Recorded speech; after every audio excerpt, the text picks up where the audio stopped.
Ameriprise study says retirees are reluctant to spend their retirement money. Imagine that. What could possibly be the cause of that? Retirees are reluctant to spend their money in retirement.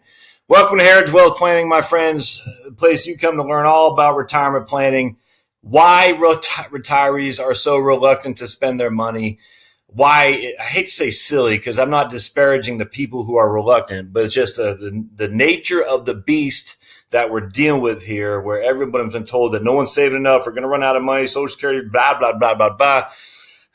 Frustrates me, actually. All right, so let's talk about it. But if you like what you see here at Heritage Wealth Planning, don't forget to subscribe down below. And behind that subscribe, you want to hit the bell to be notified for future content. All right, so don't forget, I do at least a video a day. In fact, I'm probably doing one or two a day, if not more. Anyway, so let's dive right into this study. This comes from June of 2008 from Ameriprise. Ameriprise study, retirees ready but reluctant to spend. Nearly 7 out of 10 have not begun to draw down their retirement assets. While retirees have worked hard to save and invest their next chapter, Ameriprise finds many of them aren't tapping their nest eggs. The new study from Making Money Last reveals only 21% of retirees feels confident about drawing down their assets. In fact, nearly 7 out of 10 have not begun to withdraw their money aside from taking the RMDs, required minimum distributions. Ameriprise surveyed more than 1,000 retirees with at least $100,000 in investable assets to explore how they manage their finances. Half the respondents retired from their primary job when they were in their 60s and 36% in their 50s. All right, so what I want to say on this, and this actually ticks me off because I cannot tell you how many retirees. Now, in my previous past, I used to deal with more affluent clients who were mostly retired simply because they were the affluent people that retired. They saved up a bunch of money. And they retired. And the two things, this is why I wrote my book, The Tax Bomb in Your Retirement Accounts, first of all, because I saw the huge tax burden that surviving spouses, widows in particular, faced.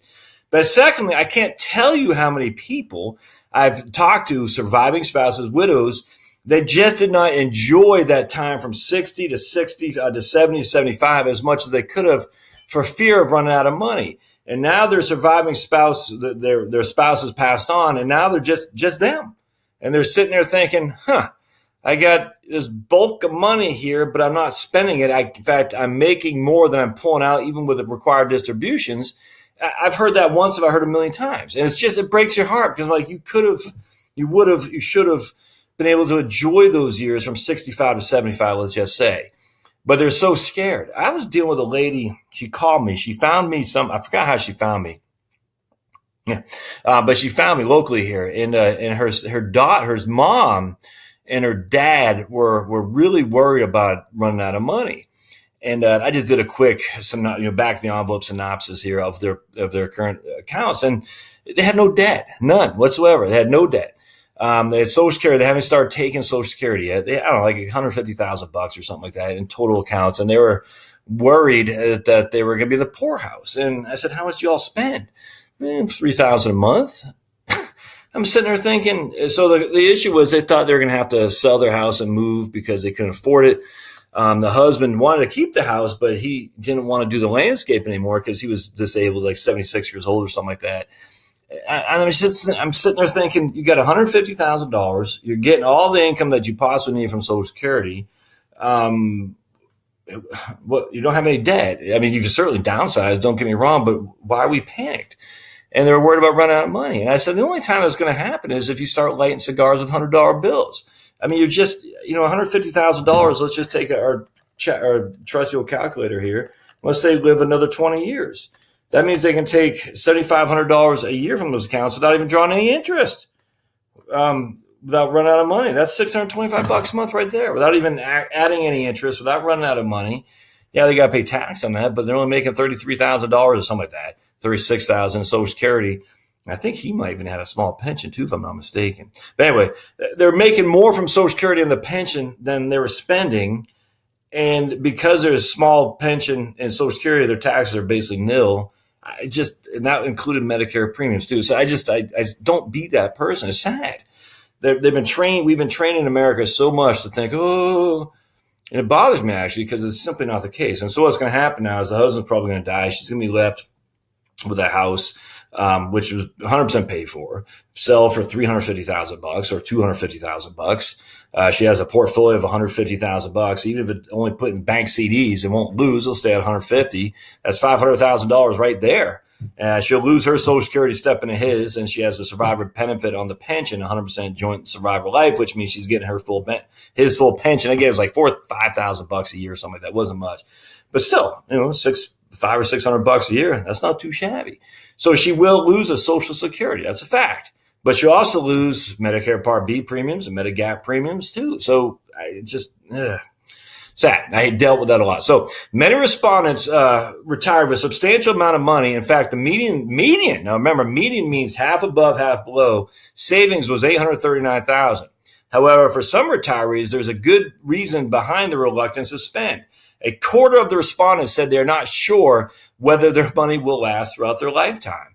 This feeling of uncertainty is underpinned by a savings gap between what some retirees thought they would need versus what they accumulated.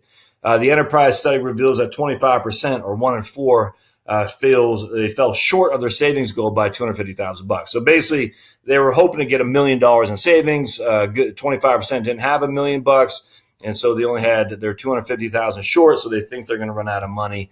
And the critical thing is, do they have a mortgage? If they have no mortgage, they're fine. Watch my video, and right now I'll put it on the link here, about you can retire with $300,000. Watch my video on that for sure, because it's absolutely, I go over why that's the case. Not outliving money is top priority. Whether they socked away the amount of money they desired or not, retirees are determined not to outlive the funds they accumulated. Managing investment risk and return is the number one action retirees are taking their money to make their money last. This is also a topic that 59% retirees view as complex, and they're seeking financial advice as the second most common of action, followed by reducing debt. Retirement income, Social Security. I got itch on my nose. Sorry, guys. Beyond savings and investments, most retirees say pensions and Social Security are important to the retirement income. Beyond savings and investments, I say income. In fact, 76% of those surveys say they have started receiving Social Security, and these respondents, nearly half of them, claim the benefit between the ages of 62 and 64. That's a wrong answer. Over a third of retirees have not started collecting Social Security yet, and they don't know when they're going to claim it, and that's the right answer. And again, almost the same percentages say respondents say age 70 or older. Well, it's not going to be 70 or older that they can take Social Security. It's going to be 70. So that's the right answer. The complexity barrier. Over half of those in retirement, 53%, feel understanding the tax ramifications of drawdown strategies is complex. It's not that complex. Just read my book. Shameless plug. Similarly, 46% of respondents express this sentiment when it comes to understanding how to establish a retirement income plan. All right, so the drawback, of course, is that's where the Ameriprise say, hey, if you find it complex and need help understanding, we can help you with all that. That's fine. All right, so at the end of the day, all these people, the median, have $840,000 in the retirement account. All right, so a couple things going on here. Two things, again, drive me crazy is idea number one, that your spending is going to adjust each and every year for inflation. That's simply, we just have no evidence of that whatsoever. There is no evidence, my friends, that your spending is going to adjust each and every year with the rate of inflation. None. Now, part two of that is your spending is not inflationary in terms of the regular consumer price index inflation that we're using. Your spending as a retiree, as I talked about in an episode I did yesterday, is actually higher because of various things like heating oil and stuff like that, and healthcare, Medicare Part B and all that. So your spending will increase a little bit because of relative to inflation, but it's not going to increase every year rapidly in this linear going to the northeast. It's going to go up a little bit and then it's going to drop and drop significantly.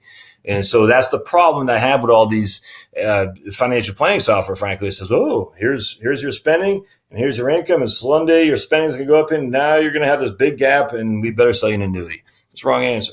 Number two, of course, is the complexity of the tax code and when to take Social Security and all that. And the tax code, it doesn't have to be that complex. It just does not have to be. But the problem that I find a lot is when you're running financial plans, not only are you doing a linear appreciation in your retirement income needs, you're not also adjusting it properly for taxes. And so that gives you another reason to be fearful. You're like, oh, my goodness, my $1 million is going to be taxed at 25%. No, it's not. It's not going to be taxed at 25%. It's probably going to be taxed at 5 to 15 at most. So there's a lot of different things I find in this stuff, and I'm not here to be whistling past the graveyard. If you have no money, you're hurting. There's no other way around it. If you have a big debt and you have limited assets, you're hurting there too. There's no other way around that.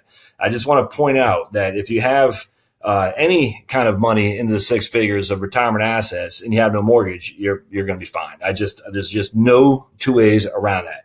Now, could you have a significant health issue? Absolutely. As I said in another episode, a friend of mine, her mom is in a nursing home, was costing $10,000 a month. Now it's dropped down to $6,000 a month, thankfully, because I moved her from one to the other. But that's still $72,000 a year. She will burn through her money, and she probably will pass on before she burns through her money. But it's gonna be close. There's just no getting around that.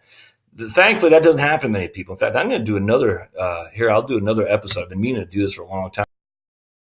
With out-of-pocket healthcare expenses after the age of 70. This is from the EBRI. So I'll come back to that. I'm going to do that next. I think that's one I've been wanting to do for a long time. So anyway, folks, if you're worried about your retirement, don't be. The number one thing you can do in retirement planning is to pay down your debt.